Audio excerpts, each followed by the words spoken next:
Lagi baca buku apa? Ya aku lagi baca tentang tokoh tasawuf. Oh, kan banyak. Siapa yang kamu baca? Ini tokoh tasawufnya dia itu perempuan loh. Wah, ada perempuan? Ada. Oh, siapa ya? Namanya Robiah Adawiyah. Kamu mau tahu nggak? Mau dong. Oke, Aku di baru sini. tahu ini ada tokoh tasawuf perempuan. Oh iya, Iya. menarik banget loh. Nanti aku jelasin ya. Yuk. Oke. Ismail itu merupakan ayah dari Rabi'ah Adawiyah. Dia itu merupakan seorang yang menghabiskan waktu siang pekerjaan dan rumahnya untuk beribadah. Pendapatan beliau itu sedikit, akan tetapi beliau itu selalu bersyukur akan nikmat yang dia terima. Kemudian pada suatu hari dia berdoa kepada Allah ingin memiliki anak laki-laki. Mengapa demikian? Karena dengan memiliki anak laki-laki itu akan membantu dia untuk melindungi keluarganya, juga membantu dia dalam pekerjaan. Nah kemudian pada suatu malam yang gurita dibahas saat waktunya Rabi'ah itu lahir. Nah pada waktu itu di kediamannya itu beliau tidak memiliki barang yang berharga apapun, termasuk minyak untuk mengolesi pusara anaknya saja dia tidak punya, apalagi minyak untuk menjadi menara. Dia juga itu tidak memiliki kain untuk menyelimuti anaknya. Nah yang kemudian istrinya itu memintanya untuk meminta kepada tetangganya untuk meminta minyak sebagai penerang di rumahnya. Akan tetapi beliau itu sudah bersumpah bahwasanya beliau tidak akan meminta bantuan kepada makhluk lain, sehingga beliau itu hanya berpura-pura menutup pintu rumah tetangganya, kemudian kembali ke rumahnya dan mengatakan kepada istrinya bahwa tetangganya itu sudah tidur dan tidak membukakan pintunya. Nah, pada malam setelah dilahirkannya Rasul Al-Adawiyah, beliau itu bermimpi bertemu dengan Rasulullah. Nah, dalam mimpinya itu Rasulullah berkata, janganlah kau bersedih, karena kelak anak perempuan itu akan menjadi seorang perempuan pertama yang nantinya 70.000 dari umatku akan meminta syafaat darinya. Nah, selain itu juga beliau itu dalam mimpinya itu beliau mendapat pesan dari Rasulullah SAW untuk menemui seorang amir yang bernama Isa Jaiban untuk memberikan sebanyak 400 dirham, karena Isa Jaiban ini yang biasanya bersolawat kepada Rasulullah setiap hari 100 kali dan setiap malam Jumat 400 kali. Namun pada Jumat terakhir itu beliau lupa tidak membacakan solawatnya, sehingga 400 dirham itu dijadikan sebagai kafarat bagi amir itu.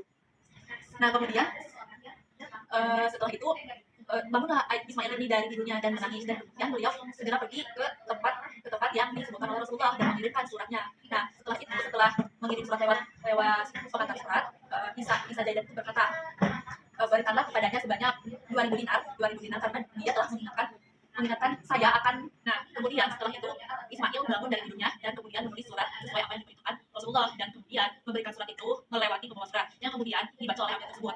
Amir tersebut berkata, berikanlah 2.000 dinar kepada orang yang mengirimkan pesan ini dan sebagai tanda terima kasihku karena dia telah mengingatkan atas kelalaianku terhadap Rasulullah.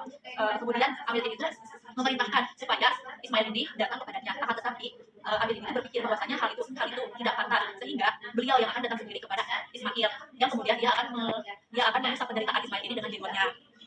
Nah jadi Rabi'ah Al-Adawiyah ini lahir pada tahun 99 Hijriah atau 717 Masehi dengan nama lengkap Rabi'ah binti Ismail Al-Adawiyah Al-Basriyah Al-Qaisiyah.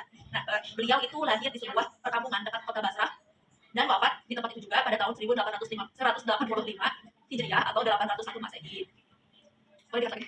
Nah, selanjutnya di sini saya akan menjelaskan di mana masa pertumbuhan Robiah Adawiyah. Nah, Robiah Adawiyah ini dikenal dengan anak yang cerdik, di mana ia tumbuh dan berkembang seperti anak-anak lainnya. Tetapi beliau ini sangat istimewa, di mana ketika masa kecil, masa kanak-kanaknya, beliau ini sangat suka dengan menghafal Al-Quran. Nah, beliau ini juga dididik oleh ayahnya untuk menghindar dari hiruk-pikuknya di lingkungannya yang menghancurkan perilakunya. Maka beliau ini sering diajak oleh ayahnya ke sebuah musola, yang dimana di musola tersebut untuk dipakai untuk menghafal dan bermunajat kepada Allah. Nah, di mana ayahnya ini menjadi seorang guru bagi Robiah Adawiyah dalam pendidikan informalnya. Nah, inilah di mana seorang ayah ini dapat dikategorikan sebagai pendidikan khusus yang diproses masa kecilnya dengan ayahnya sebagai guru. Nah, yang diterapkan oleh ayahnya Robiah dalam mendidik putrinya ini merupakan bagian dari pendidikan.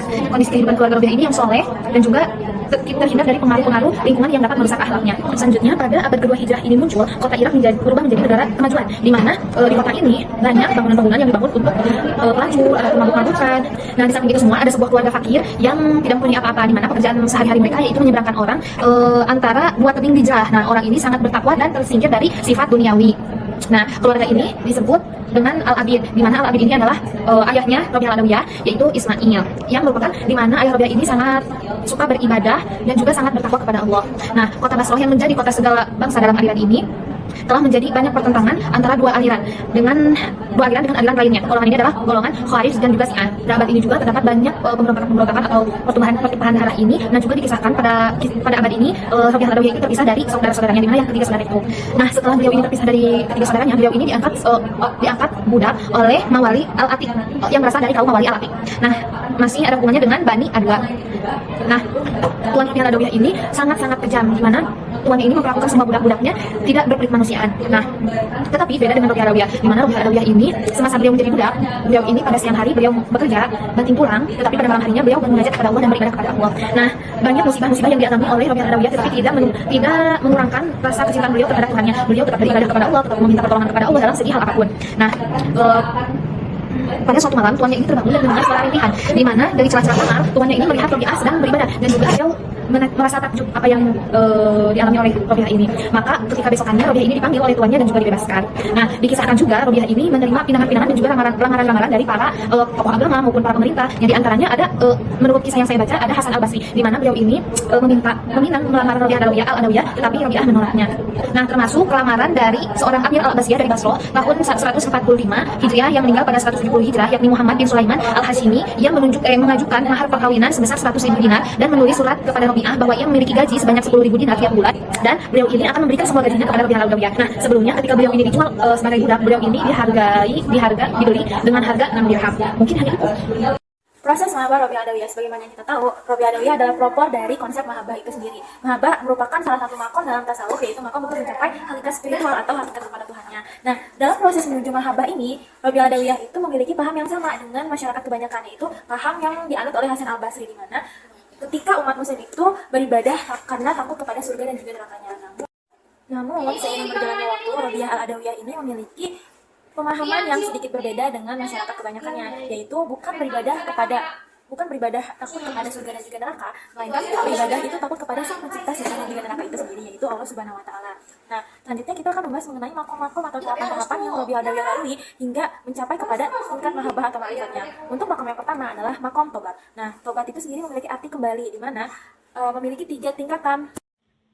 3 tingkatan tobat. Yang pertama adalah tobat karena ketidaktaatannya, kemudian yang kedua tidak melakukan dosa lagi, dan yang ketiga adalah meninggalkan perbuatan dosa itu. Yang kedua adalah makom sabar, di mana Robiah Adawiyah ini senantiasa bersabar dalam kondisinya. Nah, dalam keadaan ini Robiah Adawiyah tidak pernah mengeluh, tapi Robiah Adawiyah ini menggantungkan seluruh harapannya kepada Allah Subhanahu wa taala. Nah, untuk makom yang ketiga adalah makom syukur. Robiah Adawiyah senantiasa mengimani rasa syukurnya dalam keadaan susah maupun senang. Robiah Adawiyah sendiri selalu bersyukur kepada Allah Subhanahu wa taala. Karena justru dalam keadaan susah, di saat itulah Robiah Adawiyah itu merasakan kenikmatan dalam beribadahnya. Untuk makom yang keempat itu ada makom khauf dan juga roja. Robiah Adawiyah dalam pandangannya itu bukan takut kepada neraka dan juga tidak masuk surga, tapi melainkan takut kepada Sang Pencipta neraka dan juga pencipta surga itu, yaitu adalah Allah Subhanahu wa taala. Makom yang kelima adalah makom fakir dan juga zuhud. Makom fakir dan juga zuhud ini adalah keadaan di mana seorang sufi ini merasakan kegelapan dalam beribadahnya gitu. Merasakan maksud dari fakir di sini adalah kehilangan jati diri seorang sufi sebelum mereka itu mencapai kepada penyatuan atau dan juga meninggalkan atribut tentang keduniawian. Nah, yang selanjutnya adalah zuhud. Zuhud di sini adalah terpisahnya hati seorang dengan hawa nafsu, di mana mereka itu bisa menjauhkan diri dari perbuatan-perbuatan yang tidak disenangi oleh Rabb atau Tuhan, itu Allah Subhanahu wa taala. Nah, untuk makom yang selanjutnya yaitu makom mahabbah. Di dalam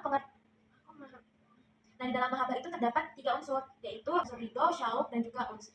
Ridho adalah keadaan seseorang di mana seseorang itu menerima sesuatu tanpa adanya bantahan atau penolakan. Yang kedua adalah syauq, di mana seorang pencinta merindukan orang yang dicintainya. Kemudian yang ketiga adalah uns. Yang ketiga adalah uns, di mana hubungan ini itu merupakan hubungan intim yang terjadi antara 2 kekasih spiritual, yaitu hubungan antara hamba dan juga hubungan antara hamba dan juga Rabb-nya. Setelah mencapai ke tahap mahabbah ini, sampai kita ke tahap ma'rifat, itu tersikapnya hijab seorang hamba kepada Tuhannya. Nah, itu merupakan proses mahabbah Robiah Adawiyah. Cukup sekian dari saya.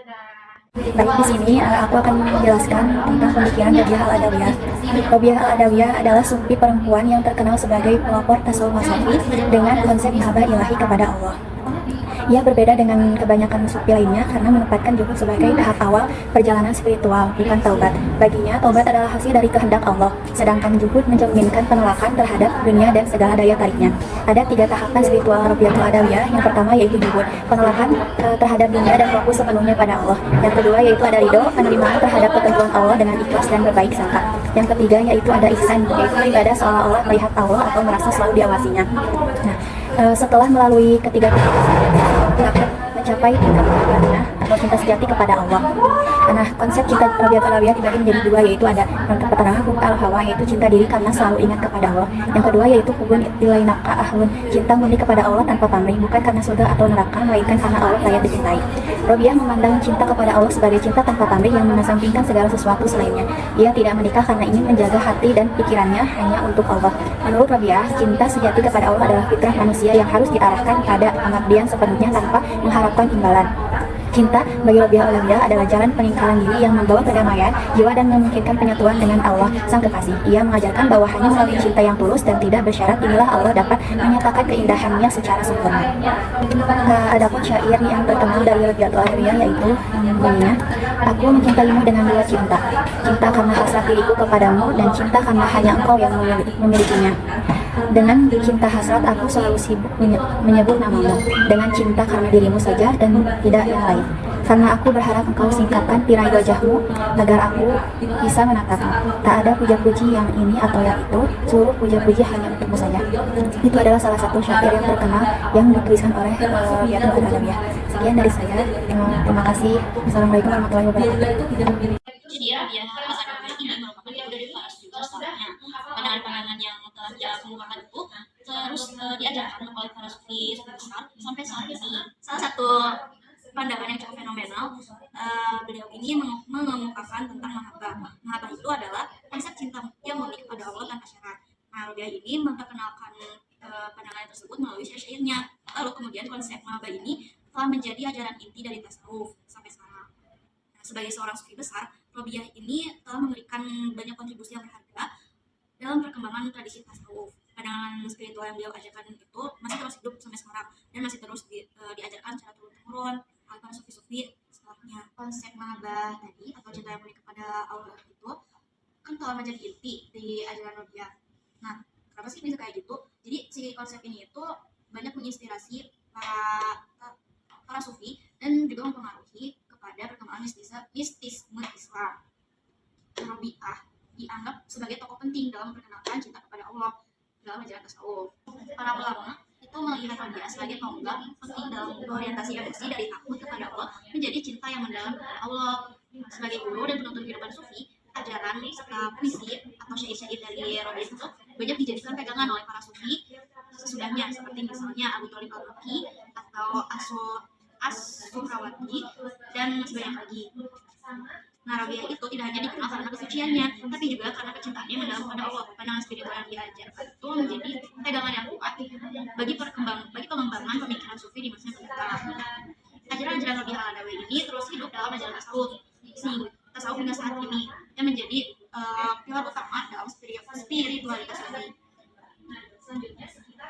Lalu warisan Robiah Al-Adawiyah yang tadi ini masih sangat relevan dalam ajaran tasawuf modern. Meskipun hidup pada abad ke-8, ajaran tentang cinta yang murni tanpa syarat kepada Allah ini tetap menjadi inspirasi bagi sufi-sufi setelahnya bagi dunia tasawuf ini. Pandangan spiritual dan kecintaannya pada Allah itu tercermin dalam syair-syairnya yang tetap menginspirasi banyak ulama dan sufi sampai sekarang. Sama-sama, lucunya. Jadi dalam konsep mahabbah ini, di sini terdapat 4 menurut para ahli. Yang pertama itu menurut Jalaluddin Rumi. Jadi yang menurut Jalaluddin Rumi, cinta sulit dijelaskan dengan kata-kata, karena penjelasan apapun tentang cinta tidak akan menggambarkan kejelasannya. Nah, konsep mahabbah menurut Jalaluddin Rumi yaitu merupakan jalan untuk mencapai pada kesempurnaan. Konsep mahabbah Jalaluddin Rumi dalam mencintai Tuhan itu tidak dapat dicapai secara langsung, melainkan harus ada pelantaranya. Maksud pelantara di sini itu alam semesta, tapi kita tuh kayak tujuan akhirnya tuh tetap ke Allah gitu kan. Cuman emang harus melewati perantara dulu. Jadi yang selanjutnya itu menurut Imam Al-Ghazali. Menurut Imam Al-Ghazali, cinta adalah sebuah pemahaman. Pemahaman kepada Allah akan melahirkan cinta untuknya. Karena tidak ada cinta tanpa ilmu dan pengetahuan. Sebab seseorang tidak bisa jatuh cinta kecuali pada yang dikembalinya dan tidak ada yang pantas dicintai selain Allah Subhanahu wa taala.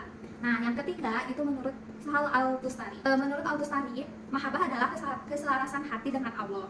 Konsisten dalam keadaannya, mengikuti nabinya, senantiasa berzikir dan merasakan manisnya munajat bersamanya. Terus juga kalau misalkan di sini kayak makna lebih mendalam tentang mahabbah menurut Al-Tustari, yaitu ketika ia mengatakan bahwa mahabbah berarti mencintai segala sesuatu yang dicintai oleh kekasihmu dan membenci segala sesuatu yang dibenci oleh kekasihmu.